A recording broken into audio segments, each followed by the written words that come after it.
Friends, how are you? I hope you are fine and enjoying the videos. In this video, we cover the remaining part of India's foreign trade in Indian Economies Development +2 class economics.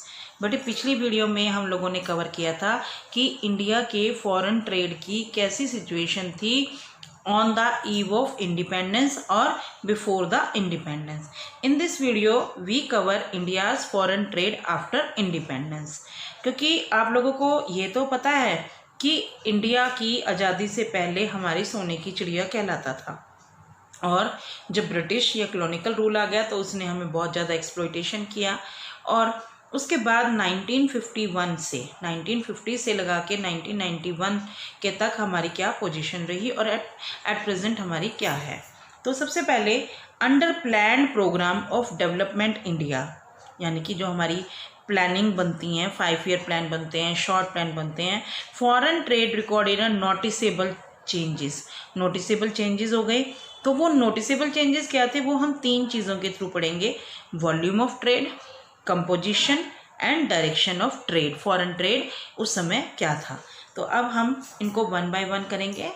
अगर आप लोग first time इस video को देख रहे हैं बेटे, तो प्रीवियस वीडियो को देखने के लिए चैनल को सब्सक्राइब कीजिए और उसको जाके देखेंगे तो आपको ये पॉइंट जल्दी क्लियर होंगे, और अगर आपने पीछे देखी हुई है तो आपको ये क्लियर होने में दिक्कत नहीं आएगी।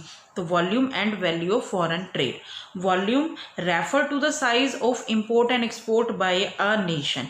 वॉल्यूम का मतलब होता है कि एक देश कितना इंपोर्ट और एक्सपोर्ट करता है, लेकिन उसको फिजिकल क्वांटिटी में काउंट करना पॉसिबल नहीं होता। It is not possible to find the aggregate sum of all the physical unit, कि आपने कितनी कारें वहाँ पर भेजी, कितने आप लोगों ने हल्दी भेजा, कितनी आप लोगों ने कनक को भेजा, राइस भेजे, जूट भेजा, दैट इज़ नॉट पॉसिबल। तो देयरफॉर इंपोर्ट और एक्सपोर्ट को हम मनी टर्म्स में करते हैं, और जब इनकी मनी को वैल्यू करते हैं या सम करते हैं इन सब मनी वैल्यू का, then it constitute the value of trade. यानी कि वॉल्यूम को और वैल्यू को, इस मतलब वॉल्यूम होता है फिजिकली क्वांटिटी में, वैल्यू होती है उस फिजिकल क्वांटिटी की मनी में मेजरमेंट। तो आप इन सब को टोटल कर देंगे तो आपका ये हो जाएगा। तो इसमें क्या था, वॉल्यूम और वैल्यू में there was a substantial increase in Indian foreign trade. ये तो पता ही है कि आज़ादी के बाद हमने अपना फॉरेन ट्रेड इंक्रीज किया। हाउएवर क्या कि पहले हम एक्सपोर्टर थे, अब हम इंपोर्टर बन गए। एक्सपोर्टर में नंबर 1 पर था इंडिया आज़ादी से पहले और जब ब्रिटिश रूल से पहले, लेकिन ब्रिटिश में हम लोग इंपोर्टर ज़्यादा बन गए और एक्सपोर्टर कम बन गए। और एक्सपोर्टर भी किसके थे, हम बेसिक रॉ मटेरियल के। तो imports were increasing faster than export, पहला line. As a result during the period of 1950 to 91 the country had always been face the problem of trade deficit. Trade deficit का मतलब हमने foreign को ही payment ज़्यादा करनी होती थी, यानी कि हमें दूसरे देशों से जो माल मंगवाया होता था उनकी पेमेंट हम लोगों ने ज़्यादा करनी होती थी।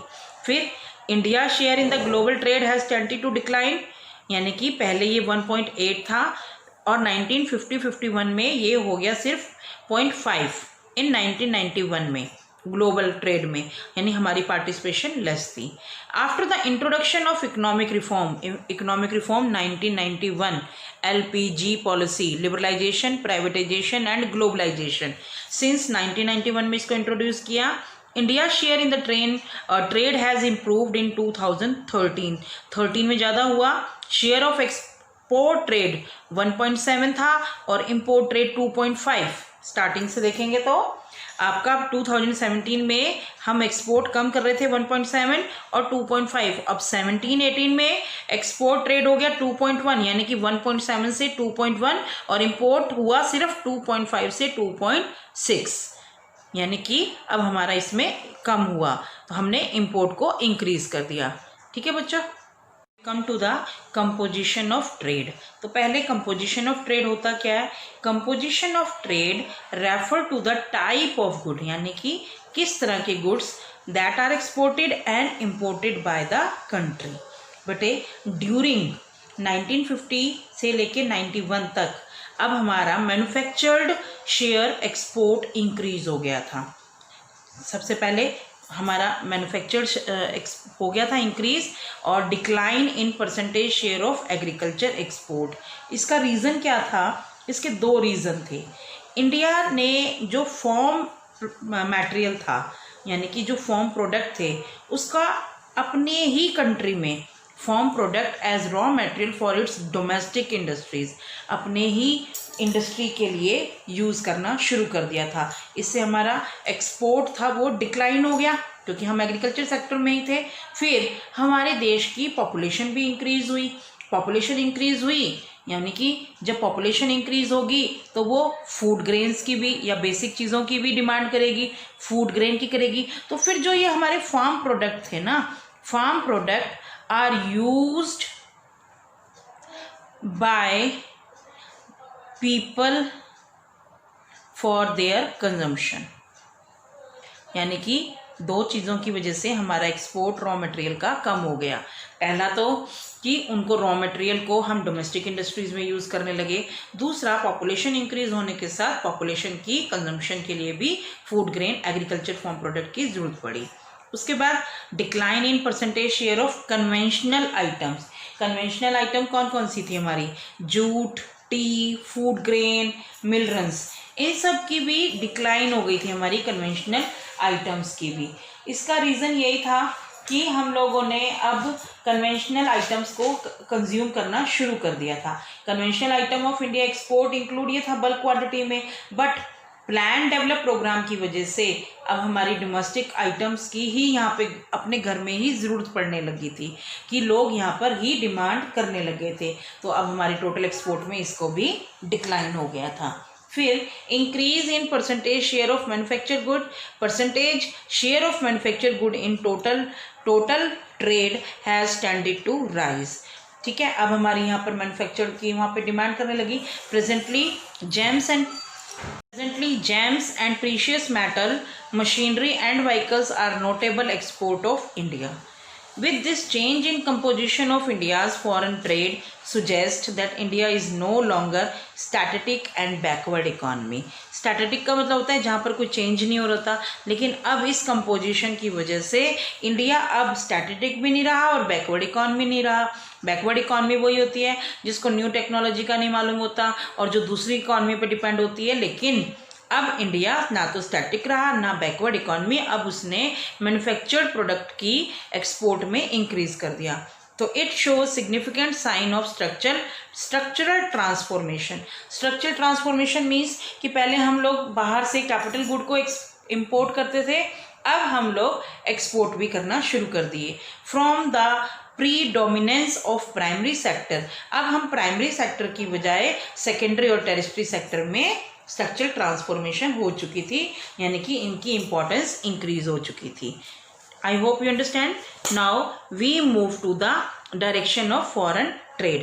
पहले हमने वॉल्यूम किया, फिर कंपोजिशन किया, अब थर्ड करेंगे डायरेक्शन। डायरेक्शन होता क्या है? Direction of trade indicate the countries with which a country trade, यानी कि किन किन कंट्रीज के साथ वो इंपोर्ट और एक्सपोर्ट करते हैं। डायरेक्शन शोज कि कौन सी कंट्री के साथ हमारे फॉरेन ट्रेड रिलेशनशिप है। It indicate the destination where a country export go, company का एक्सपोर्ट कहाँ जाता है, और फ्रॉम ओरिजिन ऑफ फ्लो हमारी कंट्री में इंपोर्ट कहाँ से आता है। ठीक है, सिंस 1951 में direction of India's foreign trade has also undergone a substantial change. अगर आप लोगों को ध्यान हो, पिछली वीडियो में मैंने आपको बताया था कि हमारे कितनी कंट्रीज़ के साथ रिलेशनशिप थे, लेकिन 1951 के बाद हमारे जो ट्रेडिंग पार्टनर हैं वो एक्सपेंड हो गए over time. Our trading partners are, अब एट प्रेजेंट हमारे जो ट्रेडिंग पार्टनर्स हैं UAE, China, USA, Switzerland, Singapore, Australia, Iran, Hong Kong, Korea, Indonesia, UK, Japan and Belgium. लेकिन बेटा अब हमारी एट प्रेजेंट जो 2020 है, चाइना के साथ इतने ट्रेड रिलेशन नहीं रहे हैं ड्यू टू द COVID-19। लेकिन on the eve of independence और before independence international trade was confined, restricted to only 3 countries, UK, USA and Commonwealth countries. और मेनली हमारा जो 50% फॉरेन ट्रेड था वो हमारा ब्रिटेन के साथ था। ब्रिटेन। क्लियर। अब यूएसए के साथ अवर लीडिंग पार्टनर है 2007 से 8 से, और अब वो यूएई और चाइना के साथ है। 2018-19 में यूएसए के साथ हमारा एक्सपोर्ट 15.9, यूएई के साथ 9.1% आप लगा लेंगे, चाइना के साथ 5.1, और अब चाइना के साथ तो इससे भी डिक्रीज गया। इंपोर्ट हमारा लीडिंग कंपनी था। अब आप लोग देखते होंगे कि इंडियन मार्केट में चाइना का सामान पूरा भरा होता है, यानी कि एक्सपोर्ट हम उसको कम करते थे, इंपोर्ट उससे ज़्यादा लेते थे, लेकिन अब यहाँ डिक्लाइन हो गया। यूएसए के साथ हमारा इंपोर्ट 6.9, सऊदी अरेबिया के साथ 5.6, स्विट्ज़रलैंड के साथ 3.5।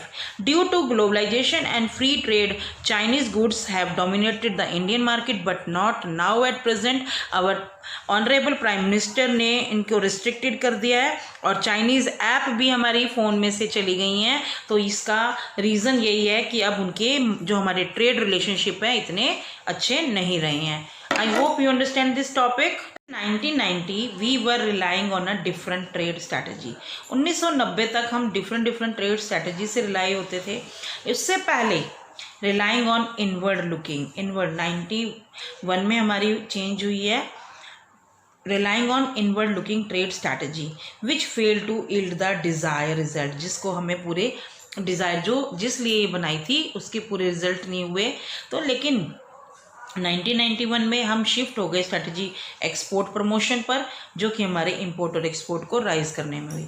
बेटे आप लोगों को ये तो मालूम है कि हमने ट्रेड स्ट्रैटेजी क्यों बनाई, इनवर्ड लुकिंग ट्रेड स्ट्रैटेजी।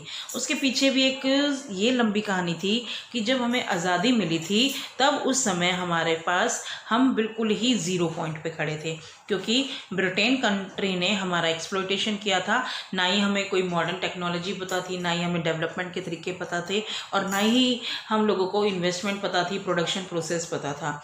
उस समय हम लोगों को एक trade inward looking trade strategy को अडॉप्ट करना पड़ा, जिसका मकसद था कि आप बाहर से मंगवाने की बजाय अपने देश में ही उस चीज़ की प्रोडक्ट करें, यानी कि इंपोर्ट सब्स्टिट्यूशन। तो सबसे पहले अगर मैं इसको करने के बाद एक कहानी सुनाएंगे।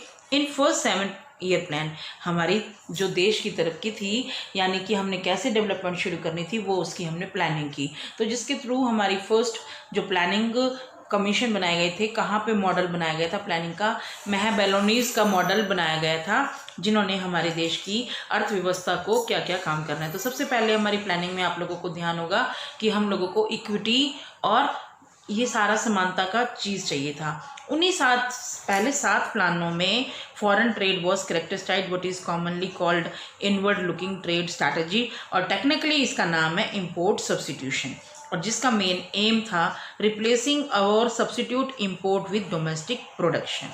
ठीक है, इसको मेन अपने ही देश में पैदावार करना।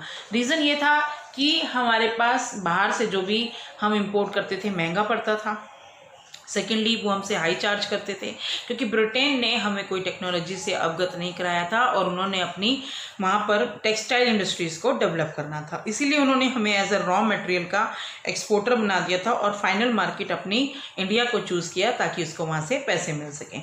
और सेकेंडली इसका ये था जब हमारे देश में गवर्नमेंट आई कि फ़ॉरेन एक्सचेंज को बचा सकें। फॉरेन एक्सचेंज आती है अगर हम एक्सपोर्ट करते, फिर foreign exchange was to be utilise for development import capital goods के लिए। कहते हैं कि उस बची हुई पूंजी से हम कैपिटल गुड्स को मंगवा सकें। Capital good means machine, technology, नई नई प्रोडक्ट करने की। तो at that time government maximise the generation of foreign exchange, वो मैक्सिमाइज करना चाहती थी, और गवर्नमेंट चाहती थी कि डोमेस्टिक इंडस्ट्री को इंटरनेशनल कंपटीशन से बचाया जाए। रीज़न बिहाइंड दिस कि उस समय हमारी जो प्रोडक्ट क्वालिटी थी इतनी अच्छी नहीं थी, और हमें इतनी नॉलेज ना होने के कारण या हमारे प्रोडक्ट इतने अच्छे नहीं होते थे कि हम इंटरनेशनल मार्केट में फॉरेन प्रोडक्ट के साथ compete कर सकें। तो that's why inward looking trade strategy को अडॉप्ट किया गया। उसके बाद इस स्ट्रैटेजी के बहुत अच्छे प्रभाव भी पड़े और कुछ बुरे भी पड़े। तो सबसे पहले हम लोग करेंगे कि हमारी इस टेक्नोलॉजी के गुड इम्पैक्ट क्या पड़े। अब आपको क्लियर है कि इनवर्ड लुकिंग ट्रेड स्ट्रैटेजी होती क्या है, कि अपने ही देश में इंपोर्ट करने के बजाय उसका सब्स्टिट्यूट ढूंढ के प्रोडक्शन को करो। तो पहले गुड इम्पैक्ट में high rate of industrial growth with structural transformation, transportation हो गई। Contribution of industrial sector to GDP, इसकी क्या होने लगा कि जब इंडस्ट्रियल आ गई, मैन्युफैक्चरिंग आ गई, तो वहाँ पर इसका बिग कंट्रीब्यूशन हो गया। अब हमारी जीडीपी इंक्रीज हो गई 12% 1951 से 25% नियरली इन 1991 में। तो पहला गुड इम्पैक्ट यही पड़ा कि हमारी जीडीपी इंक्रीज हुई 12% से, करीब 11.8 समथिंग थी, लेकिन अब ये 20। Diversification of industrial growth. Now पहले क्या था, हमारा जो गोल्डन उसमें था, यानी कि जब सोने की चिड़िया कहलाता था, वो टेक्सटाइल और जूट का बहुत काम था। लेकिन now no longer was Indian industry restricted largely to cotton, textile and jute industry, कि मॉडर्न इंडस्ट्रीज अब उनके ऊपर डिपेंड नहीं थी। Industrial growth started spreading engineering good also, consumer good also. तो यानी कि सिर्फ जूट की पे और टेक्सटाइल इंडस्ट्री से ऊपर वो काम करने लगी थी। फिर promotion of small scale industries हो गया। People who did not have the capital to start large firm to get into business, means उनको अपॉर्चुनिटीज़ ज़्यादा मिलने लगी थी स्मॉल स्केल की प्रमोशन के कारण। अब इंडिया में बहुत सारी प्रमोशन करने के लिए मोदी जी ने भी और उनसे पहले भी काफ़ी सारी जो आपकी पॉलिसीज़ को अडॉप्ट किया गया था। ये हमारा प्लानिंग का ही पार्ट था बच्चों। Development of indigenous industries, protection from foreign competition, enable the development of indigenous industries. यहाँ पर एक क्या हो गया था कि न्यू स्मॉल स्केल का तो हो ही गया था, इनवर्ड लुकिंग की वजह से नोटिसेबल ग्रोथ हुई सनराइज इंडस्ट्रीज़ में, इलेक्ट्रॉनिक इंडस्ट्रीज़ में, रिकॉग्नाइज्ड इंडस्ट्रीज़ मानी जाने लगी। Policy of protection not been persuade, तो ऑटोमोबाइल का भी होने लगा। तो यहाँ पर कंपटीशन में हम सर्वाइव नहीं करने लगे थे। Growth of automobile industry in India is also ascribed to inward looking trade strategy, international competition these industries would have failed to survive, क्योंकि यहाँ पर अब इंटरनेशनल आ गया था, इंडिजियस कंपटीशन नहीं होने लगा था। इसमें प्रॉब्लम ये आ रही थी बेटे कि under this policy government protect the domestic industries from the foreign competition. तो अब फॉरेन कंपटीशन नहीं हुआ, तो यहाँ पर इन्होंने ग्रोथ करनी भी कम कर दी थी। बैड इम्पैक्ट में यहाँ पे ये आएगा बेटे कि inefficient functioning of the public sector, many public sector firm incurred large huge losses many public sector में, but continue to function because it is difficult to close the government undertaking even if it is drained on the nation limited resources। यहाँ पर बेटे क्या होने लग गया था bad impact में कि इनको जैसे telecommunication was a government monopoly 1990 तक। अब हमें मालूम है कि एक कनेक्शन लेने के लिए कितना टाइम लगता था, क्योंकि आप लोगों ने पहले पढ़ा हुआ है कि पब्लिक सेक्टर में इतनी अच्छी तरीके से काम नहीं करते, क्योंकि उनको मालूम है कि उनकी कंपनी बंद नहीं होएगी, अगर लॉस होएगा तो वो टैक्स बढ़ा देंगे या गवर्नमेंट उसको पूरा करेगी लॉस को, तो वहाँ पर एफिशिएंटली उन्होंने काम करना ही बंद कर दिया था। Excessive regulation of industries, permit licence Raj, इसने और भी एफिशिएंसी को रिड्यूस कर दिया था। रिड्यूस कैसे किया कि अगर आपको कोई इंडस्ट्री है बहुत अच्छा काम कर सकती है, लेकिन उसको फर्दर प्रोडक्शन के लिए लाइसेंस लेना पड़ता था। लाइसेंस लेने के लिए उसको आगे परमिशन लेनी पड़ती थी, परमिशन बहुत दिनों में मिलती थी। उसको एक कोटा फिक्स कर दिया जाता था कि इससे ज़्यादा प्रोडक्शन नहीं करोगे। तो that's why excessive regulation of industry के कारण भी इतनी ग्रोथ नहीं हो पाई थी। फिर no incentive for producer to improve the quality of product, क्योंकि उनको मालूम था कोई फॉरेन कंपटीशन नहीं है, गवर्नमेंट में जो अब वो बनाएंगे वही कंज्यूमर को लेना पड़ेगा। तो कंपटीशन ना होने की वजह से उन्होंने अपनी क्वालिटी पर इम्प्रूव नहीं किया। तो ये थे आपके negative impact of inward looking trade strategies. तो बच्चों, अगर आप लोगों को ये वीडियो पसंद आई हो, समझ आई हो, तो please subscribe the channel and right in the comment box. Thank you.